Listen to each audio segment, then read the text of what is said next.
پھر آپ دیکھیے حضرت مولانا قاسم نانوتوی رحمۃ اللہ علیہ نے، حضرت مولانا رشید گنگوئی رحمۃ اللہ علیہ نے، شاہ ولی اللہ محدث دہلوی رحمۃ اللہ علیہ نے، شیخ الہند محمود الحسن رحمۃ اللہ علیہ نے باقاعدہ طور پر اس پر فسق کا فتویٰ دیا ہے، اور تحفہ اثنا عشریہ کے اندر شاہ عبد العزیز رحمۃ اللہ علیہ نے اس کو لفظ پلید کے ساتھ لکھا ہے کہ وہ مومن ہے ہی نہیں۔ کہا جی قسطنطنیہ کی حدیث ہے، آپ علیہ السلام نے فرمایا جو قسطنطنیہ کو پر حملہ پہلا کرے گا وہ مغفور ہوگا، تو یزید تو اس میں شامل تھا، تو اللہ کے رسول نے تو حاجی کے لیے فرمایا مغفور ہے، پچھلے گناہ معاف ہیں، تو کیا اگلے بھی معاف ہو گئے؟ حاجی حج کر کے آیا، پچھلے گناہ تو معاف ہو گئے، تو کیا اگلے بھی معاف ہو گئے؟ حج کر کے آئے اور آ کے غلط کام کرے، جی میں تو حج کر لیا ہے، تو اگلے گناہوں پہ پکڑ ہوگی، پچھلے معاف ہو جائیں گے۔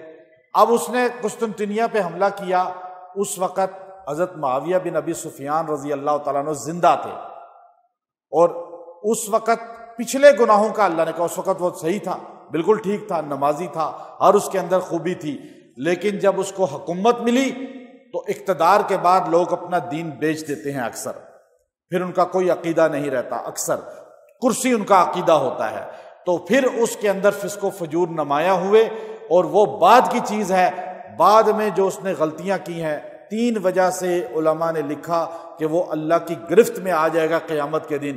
ایک وجہ کیا ہے؟ قتل حسین اور آل رسول، یہ اس کی پکڑ کا سب سے بڑا ذریعہ ہے۔ دوسرا واقعہ حرہ جو مدینے پہ اس نے حملہ کیا، ابن کثیر نے البدایہ کے اندر لکھا، ابن خلدون نے لکھا، ساروں نے لکھا، واقعہ حرہ مدینہ 3 دن مدینے پہ اس نے قتل عام کیا۔ تیسرا کعبۃ اللہ پہ سنگ باری کی، بیت اللہ کی دیواریں ہلا دی، غلاف کو جلا دیا، یہ 3 ایسے اس کے گندے کارنامے ہیں کہ کبھی مومن اس سے محبت نہیں کر سکتا۔ اب بات یہ ہے، جو اس کو امیر کے لفظ سے پکارتے ہیں، قیامت کے دن ایک جملہ یاد رکھیں، مجھے بھی ہمارے بزرگوں کو بھی کہا، مجھ سے بھی ایک بندہ بحث کرنے لگا کہ یزید امیر ہے رحمت اللہ علیہ، میں نے کہا ٹھیک ہے، تم دعا کرو اللہ قیامت کے دن تمہارا حشر یزید کے ساتھ کرے اور ہمارا حشر حسین کے ساتھ کرے۔ کہے نا پھر بندہ جو کہتا ہے جی یزید رحمت اللہ علیہ تھا، یزید بہت اچھا تھا، آپ اسے کہیں یہ جملہ لازمی، آپ کہیں ٹھیک ہے، آپ بحث نہیں کرتے، ہمیں کیا ضرورت ہے بحث کرنے کی، بس آپ ایک دعا کریں، اللہ قیامت کے دن تمہارا حشر، جو یزید کی تعریف کر رہا ہے، تمہارا حشر قیامت کے دن کس کے ساتھ کرے اور ہمارا حشر کس کے ساتھ کرے؟ اب بتائیں اس پہ وہ آمین کہے گا؟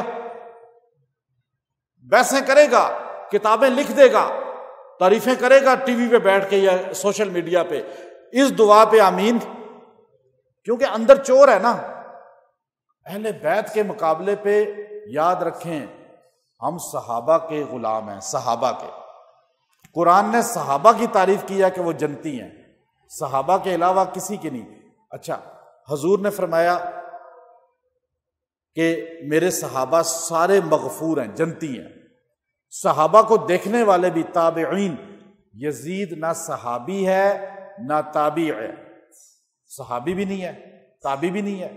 بعض کہتے ہیں نہیں جی تابعی ہے، صحابہ کے دور میں تھا، تو صحابہ کے دور میں تو شمر بھی تھا جس نے حضرت حسین کی گردن کاٹی، سنان بن انس بھی تھا جو قتل حسین کا مین کردار ہے، تو کیا وہ تابعی ہو گیا؟ حضور نے تو کہا تابعین پہ بھی دوزخ حرام ہے۔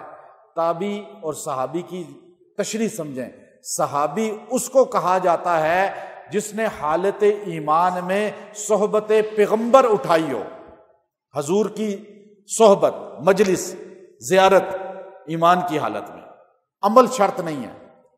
بعض صحابہ ایسے ہیں کلمہ پڑھا، زیارت رسول کی، وہیں شہید ہو گئے، جنتی ہو گئے۔ اچھا، تابعین کے لیے صحبت صحابی شرط نہیں ہے خالی کہ صحابی سے ملا ہو، صحابی کے پاس مل کر بیٹھا ہو، اس سے کچھ سیکھا ہو، نہیں، اس کے ساتھ اتباع بھی شرط ہے۔ تابعی اتباع والے کو کہتے ہیں نا، صحابی صحبت والے کو کہتے ہیں۔ حضور کی صحبت میں خالی بیٹھنے والا ایک لمحہ وہ جنتی ہے، چونکہ اس کے لیے عمل شرط نہیں، صحبت شرط ہے، حضور کی زیارت شرط ہے۔ اور تابعین کے لیے کیا شرط ہے؟ اتباع صحابی کی۔ یزید نے کیا اتباع کی؟ اس نے تو صحابہ کو قتل کیا، وہ تو قتل حسین میں شریک تھا، قاتل صحابہ ہے، تو وہ تابعی نہیں ہے، یاد رکھیں، وہ صحابی بھی نہیں ہے، تو ہم کیوں اس کی تعریف کریں؟ پھر اس پہ لعنت بھیجیں، اس کو کافر سمجھیں، اس کو فاسق سمجھیں، کیا سمجھیں؟ اس کے 4 ائمہ ہیں، ابو حنیفہ رحمہ اللہ، امام مالک رحمہ اللہ، امام احمد بن حنبل رحمہ اللہ، امام شافعی رحمہ اللہ، ان چاروں میں بحث بھی ہوئی ہے۔ بعض نے کہا ہے وہ کافر تھا، یعنی اتنے تک گئے ہیں بعض۔ امام احمد تو بڑے سخت تھے، امام شافعی بڑے سخت تھے اس معاملے میں، لیکن بعض نے کہا نہیں، اس کے کفر پہ مرنے کی ہمیں کوئی دلیل نہیں ہے، ہم اس کو فاسق سمجھتے ہیں کہ اس نے آل رسول کو شہید کیا، واقع حرہ کیا، یہ اس کا ظلم ہے، فسق ہے، اور یہ اس کو جہنم میں لے جائے گا۔ لیکن قرآن کہتا ہے کہ ان الذین کفروا وماتوا وہم کفار اولئک علیہم لعنت اللہ، جس کا کفر پہ مرنا یقینی ہو آپ اس پہ لعنت بھیج سکتے ہیں۔ آپ کو پتا ہو کہ یہ کافر مرا ہے، پھر اس کے بعد آپ اسے کہہ سکتے ہیں اس پہ لعنت ہو، اس نے بڑے گندے کارنامے کیے۔ اس لیے یاد رکھیں، جس کے کفر پہ مرنے کا آپ کو یقین نہ ہو تو اس پہ لعنت بھی نہ بھیجیں، اس کو فاسق سمجھیں، سکوت اختیار کریں۔ اہل سنت کا یہی عقیدہ نظریہ ہے، نہ تعریف کریں، نہ اس کو جو ہے مومن سمجھیں، نہ اس کو اچھا سمجھیں، گندا سمجھیں، برا سمجھیں۔ اور آل رسول کے مقابلے میں یزید، 1 کیا کروڑ یزید جو ہے، ہم ان پہ لعنت بھیجنے کو تیار ہیں، لیکن چونکہ قرآن نے کہا کہ کفروا و ماتوا، جو کفر میں مر جائے، تو اس لیے اہل سنت سکوت اختیار کرتے ہیں، اور ہم قیامت کے دن انشاءاللہ آل رسول کے ساتھ، اہل بیت کے ساتھ، حضور کے صحابہ کے ساتھ اپنا حشر چاہتے ہیں۔ جو یہ چاہتا ہے وہ کبھی یزید کی تعریف نہیں کرے گا، کبھی اس کو اچھا نہیں سمجھے گا۔